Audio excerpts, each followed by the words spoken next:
আসসালামু আলাইকুম। আমার নাম সোনিয়া আক্তার। আজকে শুরু করতে যাচ্ছি আরেকটি নতুন ব্লগ দিয়ে। ব্লগের ভিতরে থাকছে আজকে হাঁস রান্নার রেসিপি। এই যে দুটো হাঁস কিনে আনা হয়েছে বাজার থেকে, পরিষ্কার করে আনাও হয়েছে, কিন্তু তারপরে দেখতে পাচ্ছেন গায়ে অনেক পশম, ছোট ছোট পশম রয়ে গেছে। এগুলো আর কি বাসায় হাতে পরিষ্কার করে নেওয়া হবে। পুরোটা দেখাচ্ছি না। এইভাবে সব আরও আরও ওই পাশে অনেক পশম আছে, এগুলো এইভাবে পরিষ্কার করে নেওয়া হবে। আগে শোন দিয়ে সুন্দর করে পরিষ্কার করে নেওয়া হবে। পরিষ্কার করা শেষ হয়ে গেছে, এবার সুন্দর মতন এই যে দেখুন পুড়িয়ে নেওয়া হচ্ছে। ঠিক এইভাবে আমরা পোড়াই হাঁসগুলা। হাঁসে যে উল্টে পাল্টে ভালো মতন এই যে আগুনে পুড়িয়ে তারপরে আবার পানি দিয়ে ধুয়ে তারপরে হচ্ছে হাঁসটাকে কাটা হবে। আমরা এইভাবে হাঁস কাটি আর কি, সবাই এরকম করেই কাটে এখন। তারপর অনেকে আছে অনেকের নিয়মে করে, যাই হোক আমরা এইভাবেই করি। এইভাবেই আগুনে ধরে হাঁসটাকে পোড়াতে হবে। দেখুন গায়ে কিচ্ছু নাই, সব পরিষ্কার করা হয়ে গেছে, কিন্তু তারপরও যতই পরিষ্কার করা হোক ছোট ছোট পশম থেকে যায়, চুলের মতো, যা চোখে অনেক সময় দেখা যায় না। সেই সমস্ত পশমগুলো আর কি আগুনে গেলে পুরানো হয়ে যায়। এবার তারপরে ধুয়ে এবার দেখুন কাটতে নিয়ে আসা হয়েছে। এই যে কাটতেছে,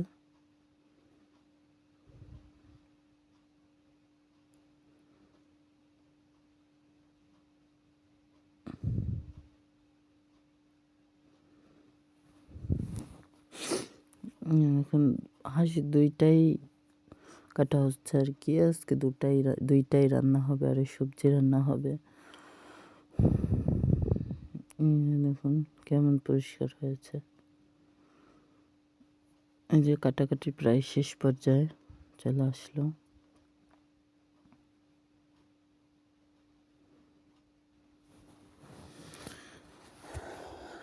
তারপরে আমি মশলা তৈরি করছি। প্রথমে জিরা দিয়ে দিচ্ছি 2 চামচের মতন, অনেকগুলো শুকনো মরিচ, হাঁসে একটু মরিচ না হলে মজা লাগে না। আদা রসুন দিয়ে দিচ্ছি কুচি করে। এবার আমি এটাকে ব্লেন্ডারের জারে দিয়ে ব্লেন্ড করে নেব, পানি দিয়ে ব্লেন্ড করে নেব আর কি। এইভাবে রান্না করলে আর কি হাঁসটা একটু বেশি মজা লাগে। যেহেতু গুঁড়া ঝাল দিয়ে আমরা সবসময় খাই, গুঁড়া ঝাল দিয়ে হাঁস গরুর মাংস এগুলো রান্না করলে অতটা মজাও লাগে না, দেখতেও ভালো লাগে না, কালারটাও সেই আসে না।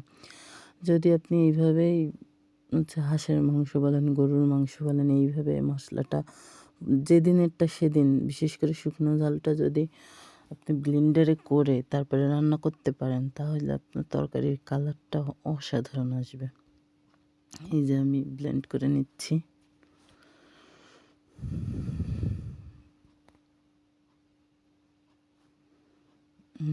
এই যে আমার প্রায় শেষ পর্যায়ে ব্লেন্ড করা শেষ।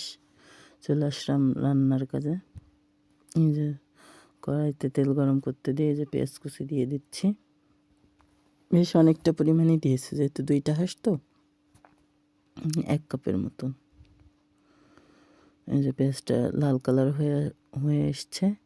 এখন আমি দিয়ে দেবো শুকনো মশলাগুলো, ঝাল, ফল, গোলমরিচ, তেজপাতা, লবঙ্গ, এগুলো দিয়ে দেবো। দিয়ে হালকা একটু নেড়ে একটু পানি দিয়ে দেবো, যাতে মশলাটা আর পুড়ে না যায়, পেঁয়াজটার বেশি ভাজা না হয়ে যায়। একটু পানি দিয়ে রেখে দিয়ে এবার এক এক করে মশলা দিয়ে দেবো। যেমন এখানে যে বাটা মশলাটা ওইটা দিয়ে দেবো। দিয়ে দিচ্ছি বাটা মশলাটা, দিয়ে এবার নেড়ে নেব।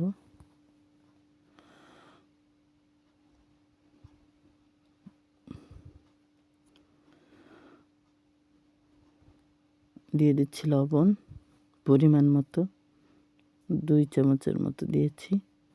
দিয়ে দিচ্ছি হলুদ গুঁড়া 1.5 চামচের মতো।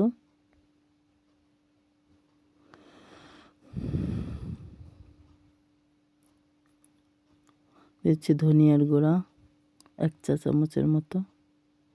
এছাড়া আর বাদ বাকিটা তো আমি আস্তই দিয়ে ব্লেন্ড করে নিয়েছি। লবণ, হলুদ আর ধনিয়ার গুঁড়ো ছাড়া আর সব আমি এখানে দিয়েছিলাম। মশলাটা কষাতে কষাতে ঠিক এই পর্যায়ে যখন চলে আসবে, দেখতেই পাচ্ছেন কোন পর্যায়ে মশলাটা চলে আসছে, এই যে ঠিক এমন হবে দেখতে, তখন আমি মাংসটা দিয়ে দিচ্ছি।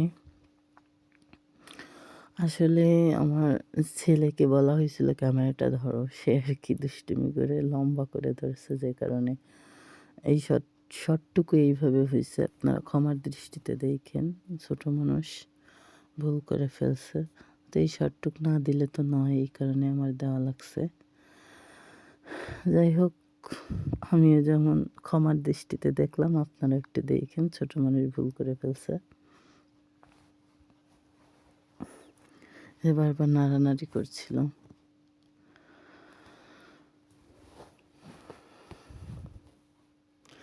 এবার মশলাটা এই পাশে আমি ভাত চড়িয়ে দিয়েছিলাম, যে পানি গরম করে এবার চালটা দিয়ে দিচ্ছি। চালের ভিতরে একটু লবণ, 1 চামচ চিনি দিয়ে, হালকা একটু দুধ দিয়ে, ব্যাস নামানোর আগে একটু ঘি দিয়ে নামাই নিলেই ভাতটা রান্না শেষ।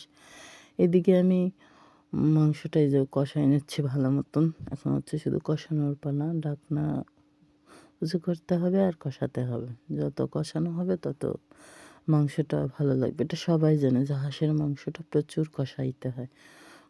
যত বেশি কষানো যায় তত বেশি স্বাদ হয়, মজা লাগে, ভালো লাগে। এবং কালারটা দেখতে পাচ্ছেন যে অনেক সুন্দর আসছে, তার কারণ ক্যামেরায় কতটা বোঝা যাচ্ছে আমি জানি না, কিন্তু আপনার দেখতে অনেকটা সুন্দর হয়েছিল।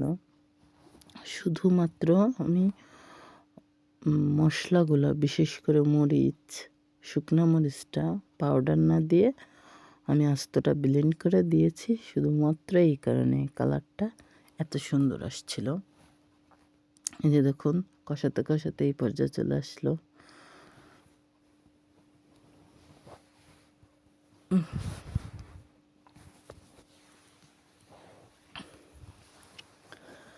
আসলে আমরা যতক্ষণ বলি ততক্ষণ যদি রান্না শেষ হয়ে যাইতো, তাই তো হয়েছিলই, কিন্তু আসলে এত তাড়াতাড়ি রান্নাটা হয় না, অনেকটা সময় লাগে। কিন্তু ভিডিওতে অতগুলো দেখানো তো আর সম্ভব না। দিয়ে দিচ্ছি রসুন আর 3টা মতো আলু। কারণ ছোটো ছোটো ছেলে আছে তো, 2জন ছোটো 2জন আছে, ওনারা হাঁসের গোশ এমনিই পছন্দ করে না, তারপরেও আবার আলু ছাড়া খাইতে পারে না। আমি যে কোনো মাংসে একটু আলু দিই, তার কারণ ওরা আলু ছাড়া খেতে পারে না ভাত, ওদের জন্যই আলু দেওয়া। এবার আমি নেড়ে নেব। আর কলিজাটা আমি পরে দিয়েছি, তার কারণ কলিজাটা আগে যদি দিয়ে এত নাড়ানাড়ি করতাম হয়তো গলে যেত, এই কারণে আমি দিয়ে কিছুক্ষণ রেখে দিছিলাম। এখন যখন মানে সিদ্ধ হয়ে গেছে, শক্ত হয়ে গেছে, এখন আমি যতই নাড়ানাড়ি করি কলিজাটা আর ভেঙেও যাবে না আর গলেও যাবে না। এই কারণে এইটা ছিল কারণ কলিজাটা পরে দেওয়ার আর কি। যখন শক্ত হয়ে গেছে, এই যে দেখুন, এত নাড়বো এখন আর ভাঙবে না।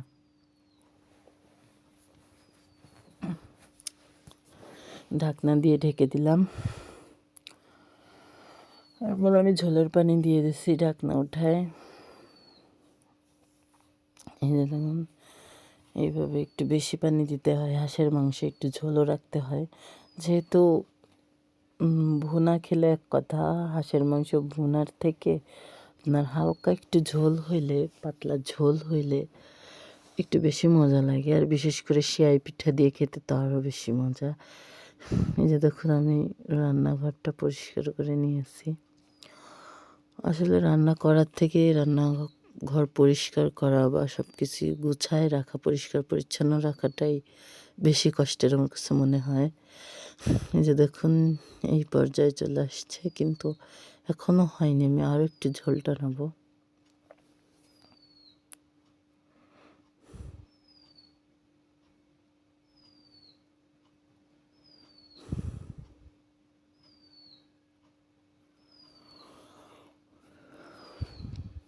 আসলে আমরা ভিডিওটার শেষ পর্যায়ে চলে আসলাম।